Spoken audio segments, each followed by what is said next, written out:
Welcome to the Moms I Know with Sheila Walsh-Denton and Maria Anderson-Farner. Two moms on a mission to reclaim childhood and take you from surviving to thriving on your parenting journey. It's not our job to toughen our children up to face a cruel and heartless world. It's our job to raise children who will make the world a little less cruel and heartless. L.R. Nost. Hi, this is Maria. And this is Sheila. And we want to welcome you to The Moms I Know. I love that quote. It's so beautiful about, just all of the ways in which we're raising our children these days. But we've been getting a lot of questions about the homeschooling journey. And so we thought that we would devote this episode to really answering a lot of those questions that have come up about homeschooling.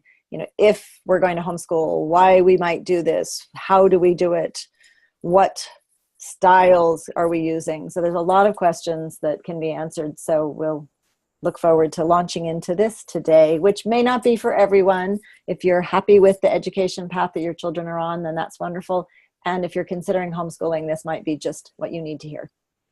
And I'm just going to kind of ask some questions to kind of get this talk going, because like you said, Maria, we do get questions about homeschooling. And why would people choose homeschooling? Why is homeschooling an option? Well, that's a huge question with so many different answers. But, with the work that I've done over the years with homeschooling families, there are those families that have just come philosophically from this place of, they want to raise their children. They've raised their children for those first few years. They want to keep doing that. They want to be the ones that are the primary influencers in their children's life. They have, a set of values that they hold very dear. And they would just want to continue that family journey. So there's that. And then there's people that come to homeschooling because their child might be learning differently and the public school system doesn't work, or a private school is not an option, or a child might be struggling in school and they're choosing homeschooling because that path is not working for their child. And so there's just so many different reasons for that, why homeschool. Of course, now we've got the, vaccines being mandatory in some states, and a lot of families are choosing not to vaccinate their children. So, of course, that's another path for homeschooling. There's also that whole concept of, different philosophies. And so I've worked with families from very different backgrounds in terms of, either religious beliefs or back to the land beliefs or everything in between. And so I think that homeschooling really offers that opportunity for families to continue to educate their children in the way that works for their particular set of family values. That said, we don't want to be raising children in isolation. And so we've seen also the extremes of that. And so, we're talking about just, choosing a path that works for your family and hopefully being within the realm of, also being in the world and of the world. So it's an interesting question. Yeah. One thing I hear is that, well, I'm not a teacher. How can I homeschool my children? And I think you and I we were both teachers before we became parents. And so it was a natural, I don't say natural, but it felt a little bit more comfortable that, yes, we had been educated in curriculum. We had been educated on, kind of educational philosophy. But what about those parents that do not have an education background? I've always said that that each parent knows their child the best. And so they're uniquely suited to be their child's teacher. And so when we are a caring individual who is really focused on the needs of our child, then we are going to be uniquely suited. And it doesn't matter the parent's educational background, whether they finished high school or went to college or have a technical degree. I've seen so many different families raise their children and homeschool their children with a huge range. And I think the most important thing is that parent be invested in their child's education. And then so many families just learn together. So some of the most highly academic children that I've ever seen were from families where neither of the parents went to college. And I've seen, vice versa as well. And so I think that just that whole concept of really learning together. And when I was homeschooling my children, there were things that I know I learned in school, in formal education, but I didn't remember those things. So we were learning them again together. And so, yeah, I definitely think that's a highlight of my homeschooling, where I got to read, so much literature that I didn't get to read when I was a kid, and being able to read I think I've mentioned, the classical literature was just such a gift. Yeah. So I think homeschooling actually could be a journey of self-education for us adults as well. It's like, I remember so many times going, oh yeah, I remember learning this, but it obviously didn't stick. And so this whole concept that really the only true learning is that self-education. And so much of my education was just memorizing things to regurgitate them for a test and then immediately forgetting them. I mean, there's some interesting studies out there about, when children are cramming for a test and what percentage they retain is so small. Yeah. And that brings me to kind of when people say, what was that one book that really kind of shifted your perspective or made you think about homeschooling as an option? For me, it was definitely Dumbing Us Down by John Taylor Gatto, who really, coming from he was New York State Teacher of the Year. He had numerous awards. He was a classroom teacher for over 30 years. When he wrote this book and future books that he wrote about homeschooling. And it really, for me, was that the system is broken in a way. So how can we best fix that? What are some alternatives? And that's where homeschooling fit in. And, some of the stuff that he wrote in his book, I remember, like I read it yesterday, which is, schools were created to educate a workforce. And at the time of the writing, I forget the date of publication, but those three top jobs, the three top jobs at that time were the Walmart employee, a truck driver, and I believe it could have been a nurse. Or it might have been McDonald's. I believe maybe fourth was the nurse. But it's like, what do we want our kids to do if that's what school is to make a workforce? Because when schools were created, right, during the time of the rise of during the monopolies and kind of the rise of industry, it was to educate a workforce. And what's so interesting is John Taylor Gatto, as a teacher in the schools, the way he educated his students was he took them out of the schools.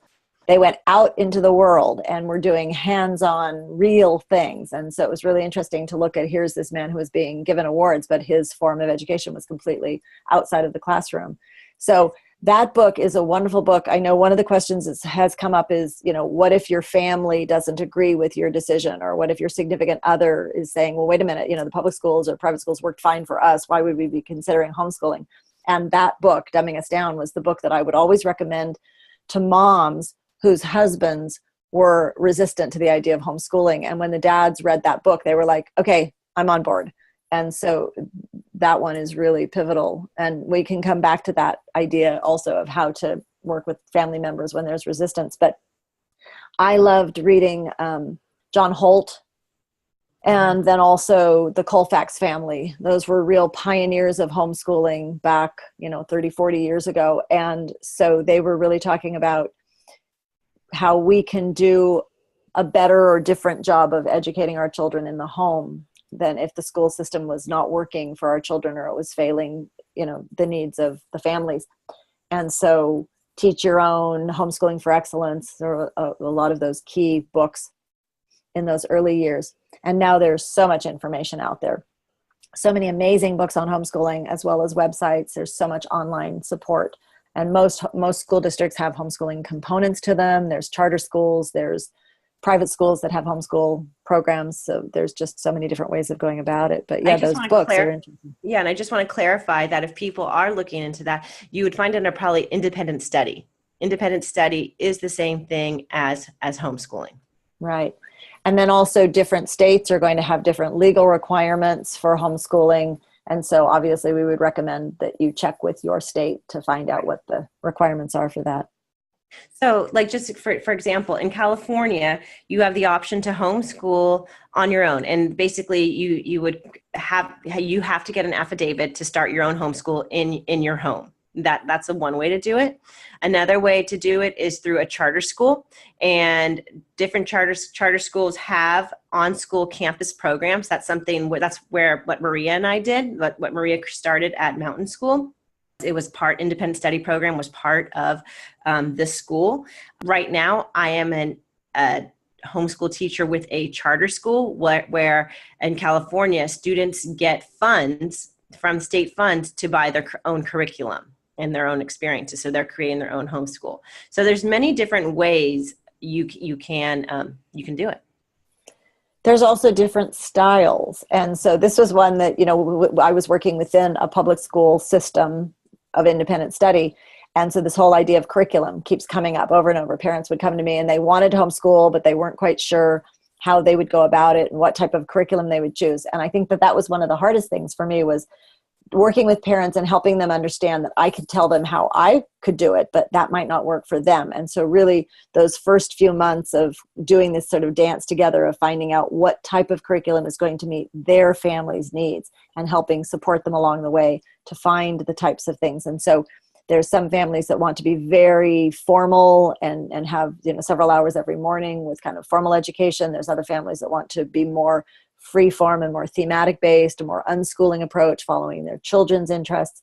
So, and the other thing that I've seen over the years is there's no one right way. What's going to work for one family or even one child within a family might not work for another family or another child within that same family. So really looking at the child's needs, the child's learning style, the way in which they learn best, their aptitudes, their strengths, their weaknesses, and really tailoring it. And that's where homeschooling can be so profound, because we're really doing an individualized program for every single child. And that's where we can have results that might be very different from a traditional school, from a traditional classroom where there is one format for 25 to 40 children. And with all of those different learning styles, that's not going to meet the needs of everybody. So I love that homeschooling can really address those learning styles so specifically. Yeah. And I want to just share a little bit of a personal story, is that my oldest came to homeschooling, and the pre-kindergarten skills, he was not doing the phonics. He was not doing sight words. He was not doing the reading. And so we gave him the gift of more time and more space. We still read to him every night. We still were doing all of those things, but I didn't want it to be top down. I didn't want to lay it on him so that it would create tears and create anxiety and create just a lot of pain. When I knew he was a smart kid, I knew that this was a different on a different time schedule. And with Maria kind of showing me the way, it allowed him to be his authentic self, and that's part of the beauty of homeschooling, is letting children be children and letting them not feel shame when they do not know how to read when they're in kindergarten. And I'll tell you, I believe we're setting up a lot of people for, problems and issue and pain, because we're saying that everybody's to read on the same exact timetable. And that's just not real life, and one question I often get is, well, like, how do you homeschool? And it's like, you cannot recreate the classroom in your home. Those teachers have 20 to 30 students that they're trying to teach something. You have one. Think of the power that you have as that one teacher, the one pupil, or if you have a family, two, three, they're your family, they're your students. The learning is just, you can't compare it. There's so much more that we can be covering. There's so much depth. And when I talk with adults, I don't know of an adult that doesn't have a negative school experience at some point of that feeling, whether it was shame or that they were behind, or that they struggled with things, or that they were put into different groups, or even the ones that were above grade level that couldn't understand why people weren't all up at the same level, or the being bored in school. And so, it just, this individualized approach is so lovely. And I'm really glad that you talked about that, especially when I think back to your children, and my children as well, all had different timetables. The traditional classroom would not have met their needs academically as well as then emotionally. And, the quote at the beginning of this, we're trying to make a difference here in the world. We're trying to raise our children with more consciousness, with more empathy, with more compassion. And so a school system at home where we can really be fostering that and really be working within their own strengths is so strong, especially in the early years. And I think back to how much hurt happens in those early years in a classroom, where there's just all those different abilities. And children can't help but compare, even if as adults as caring. I mean, there's so many caring teachers out there trying to do their best, but the kids are watching, and they're watching other children do things differently. And so if we can just slow things down a little bit, it would make such a different world, I think. Yeah. And there are great teachers there, but there's also some really bad teachers, that shouldn't be teaching anymore because they're not happy people, and in every job, it's humanity, and some of them have chosen to stay in the classroom when they shouldn't be there. And that's what kind of breaks my heart is, I'm hearing stories from my children who are now all in school being yelled at by their teachers. And it's just, I know it breaks your heart. And it's like, I know that's not everybody. I'm not bashing teachers at all because I have been there. But yet it's also we have to listen to our students. We have to listen to our children. Right. And, you bring that up. I mean, yes, we've both been in the classroom and we know those frustrations. We know the classroom management challenges. We know the frustration of trying to bring curriculum, and we're enthusiastic, and, you kind of get worn down over the years of trying to fit that square peg into that round hole. And then all the bureaucracy that is piled on teachers right now. And so I've seen just amazingly dedicated teachers just get to the point where they can't handle just all of that bureaucracy that isn't, and they know it's not meeting the kids' needs. And so imagine how frustrating that is. And then we're passing that on. And so another piece that comes up, this idea of, when we're homeschooling our children, obviously we're not going to be perfect all the time either, but we can find other people that are passionate about the things that they're sharing with our children. And so there was a wonderful quote by John Holt that we found when we were discovering this. And I love this idea because really when we think about homeschooling, it doesn't just have to be us all the time. And John Holt said, any child who can spend an hour or two a day or more if he or she wants with adults that he likes, who are interested in the world and like to talk about it, will on most days learn far more from their talk than he would learn in a week of school. And so, this idea that spending time, quality time with adults who are passionate about what they are sharing with children. And I remember that, the teachers that really stand out for me are the ones that were passionate about their subject and about spending time with children and who loved children. And, we can see that. Children know that instantly. Who respected children, who treated them as people rather than a hierarchical system. And that's, I've always, when we started homeschooling, I said, I want my children to have mentors. I want them to be able to learn from other teachers because I'm not the only teacher. And so throughout our homeschooling journey, we definitely had teachers for just different topics, what they wanted to follow. And I feel like those were really great gifts for the kids.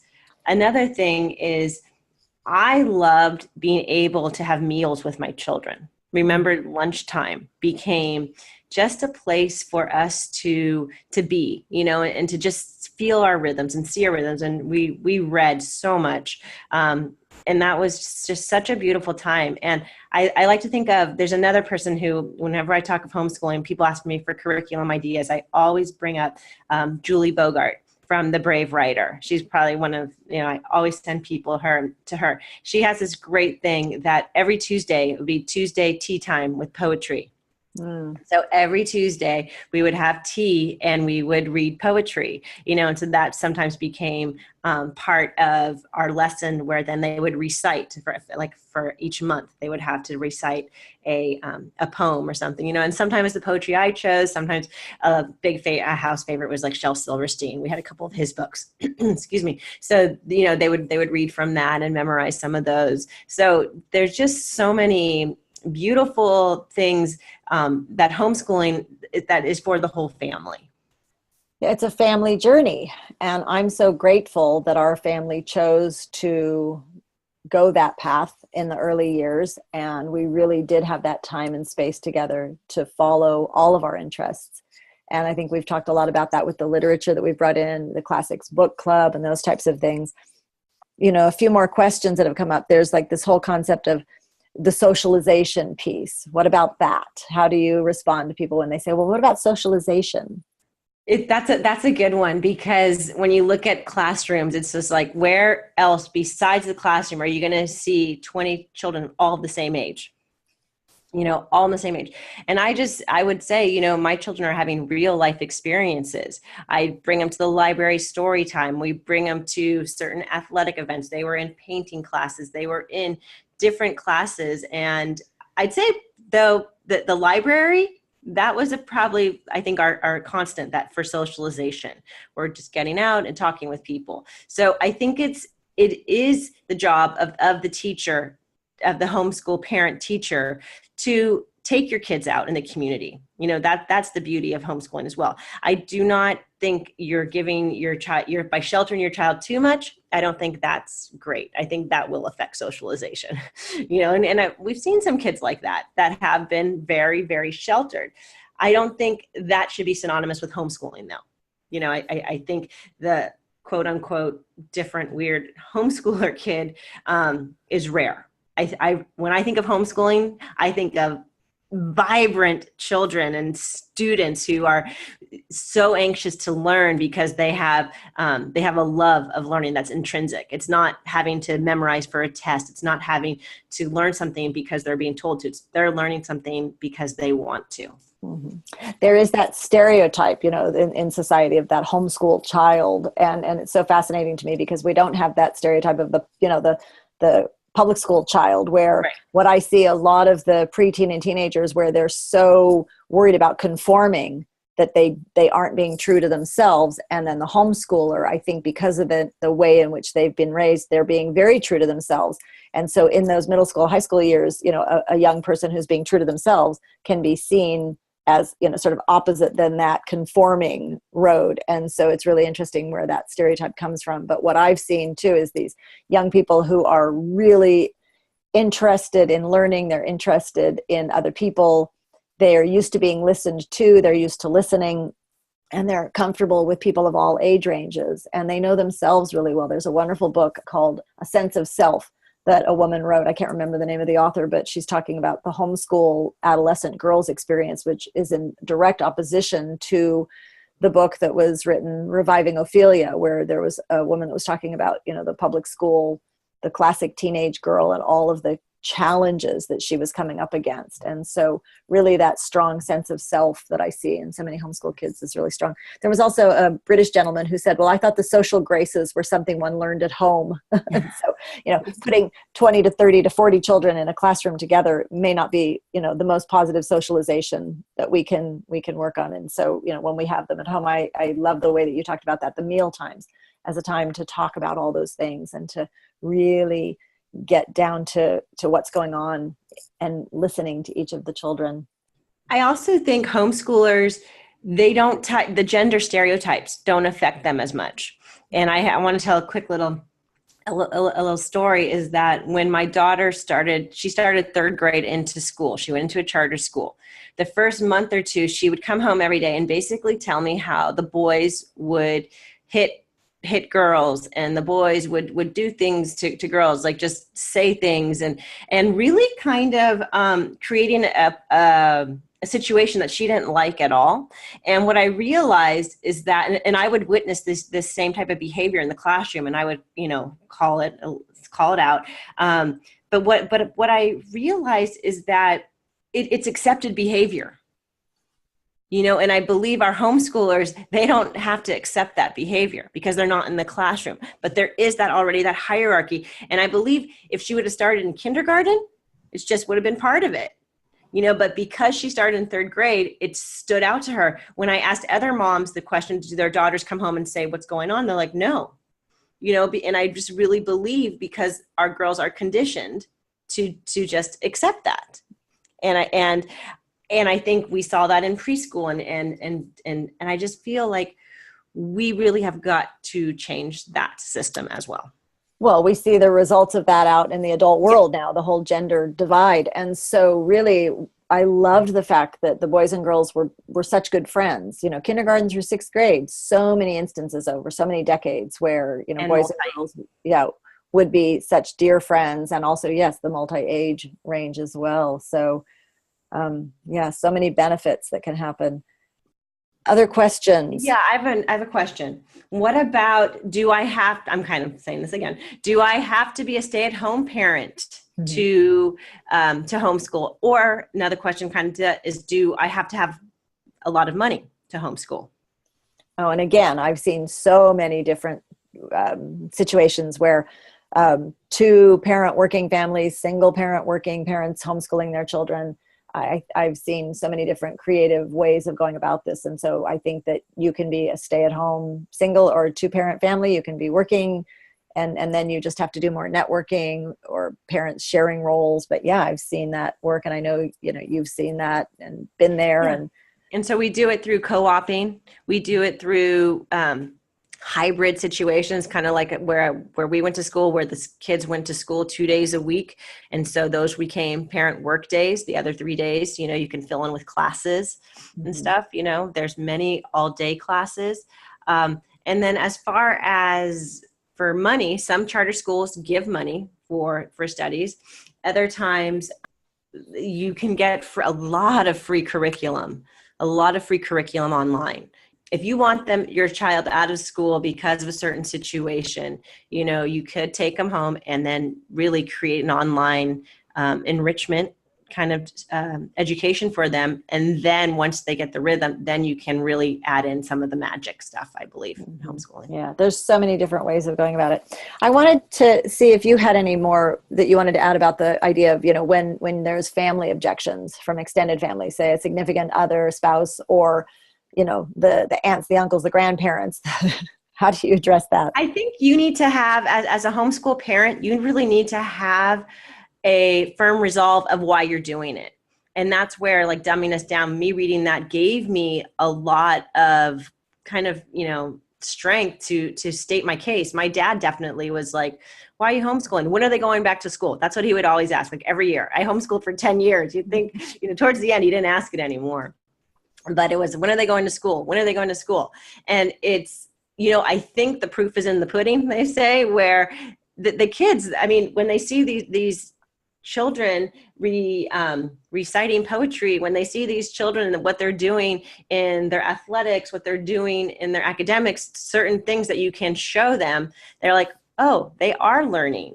They are getting things done, and they're happy and they're engaged. And both, one thing I like to brag about my kids is that they, at 8th grade, they both went on exchanges, because I believe they had a firm sense of self and they were open to learning new languages and new cultures.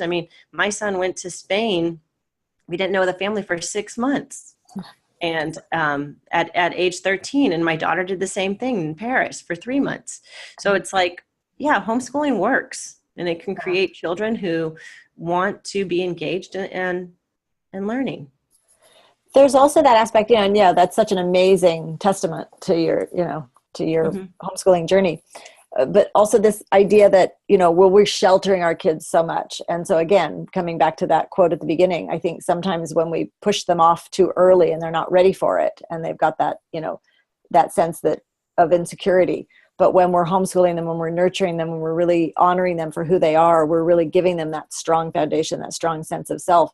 And, in the early years, we did get a lot of extended family criticism for a couple of things. One, that they weren't early readers, but both of our children were on a different timetable. When are they going to be reading? How come you're not teaching them to read? And I laugh about that. We did everything we could possibly do as creatively as possible, and they were going to read when they were ready to read. And, but that they were happy and they were engaged, but that whole concept that we were sheltering them and people were asking questions and making comments. But as the children got older and they were so independent, and off they went, and both of our children did exchange programs in high school. And, I think by high school, people stopped asking all of those questions. Or, at that point, we'd found the Waldorf school, and it was a very different system. And so people had questions about that as well. Well, why isn't the public school, it's good enough for our kids? Why isn't it fine for yours? And it's like, it didn't meet my kids' needs. We had to find something that was different. And yeah, that homeschooling journey wasn't easy in the early years. And of course, I had questions about it, but I was looking at what was going to be best for our children and had to really follow my heart with that. But you're right, we did have to have a strong sense of why we were doing this. But yeah, the literature that's out there, the support that's out there really can be helpful in that journey of, can I do this? And then also, I see with children this perseverance. And I wanted to talk a little bit about the idea of, people say, well, what about college? Will my child be able to get into a top college if they've been homeschooled? And what's so interesting now is that the colleges are actually starting to see that homeschooled children have a different way of looking at the world, that they do have this strong sense of self, that they do have an ability to really be creative thinkers, to be thinking outside the box, to be problem solvers. So I would say that having a homeschooled child now is actually a plus when it comes time for those college applications, because the schools are starting to court the homeschool kids. And so I think there's nothing to worry about there. And this perseverance, and again, your oldest has always been my role model for that, the perseverance, that he just never gives up and he just works so hard at things. And so one of my favorite stories, can I share a little story here? One of my favorite stories was a young woman, and I don't know her name and I don't remember where I heard the story, but she had been homeschooled through high school, and she applied to the Cordon Bleu cooking school in France and was denied acceptance. And so she appealed, and she was determined that she was going to go to the Cordon Bleu cooking school. And she appealed, and they denied her again. So she traveled to France, and she showed up on the doorstep, and they turned her down. And they said, no, you applied, we're not going to accept you. She sat on the doorstep for 3 days, and they took her in. And I love that story because it really illustrates that if you want something badly enough, you're going to go for it. And I think that homeschool spirit really served her well in that instance. And I've seen so many other kids that they just don't question the fact that this is what they're going to do, and they go for it. I love that. Thanks for sharing. I had not heard that story before. And I do believe that it does, like the lifelong learning, it's inspiring to them, that they don't see a limit type thing. I think they keep going. I've seen some instances of my children, their resiliency amazes me, of what they're going through. And they're all in school now and they have heavy courses, but they don't give up. And I think that's awesome. So we've tried to cover a lot of that. If you decide to homeschool, thinking about why you're doing it, the when is a big question. Do you do that through the early years? At what point might you look at other systems? And then how, of course, there's just so many different styles out there, so many different support systems. But yeah, is there anything else you want to add before we? No, I think that's great. I think if you are interested, in learning more, there are great Facebook groups that are homeschooling centered. And so you just put in homeschooling, try to find those, or, contact Maria and I, and we would be happy to share our own thoughts. But I personally believe that homeschooling in the early years is amazing, just because it allows for that authentic childhood where they're not listening to their peers. There's a book, and I'm not sure of the exact title. I don't know if you know this book, where your parents are more important than your peer group. Do you know which one I'm talking about? No, I don't. But yeah, I love that concept. concept. I'll put it in the show notes. But it's true, and I just believe I'm a big proponent of homeschooling. Right. And we talk so much about family culture. And so in those early years, for as long as you can, hang on to that, enjoy every precious moment. And so, we are both big fans of the homeschool journey. So we wish you all the best. So until next time, we'll say goodbye from the moms I know. Bye.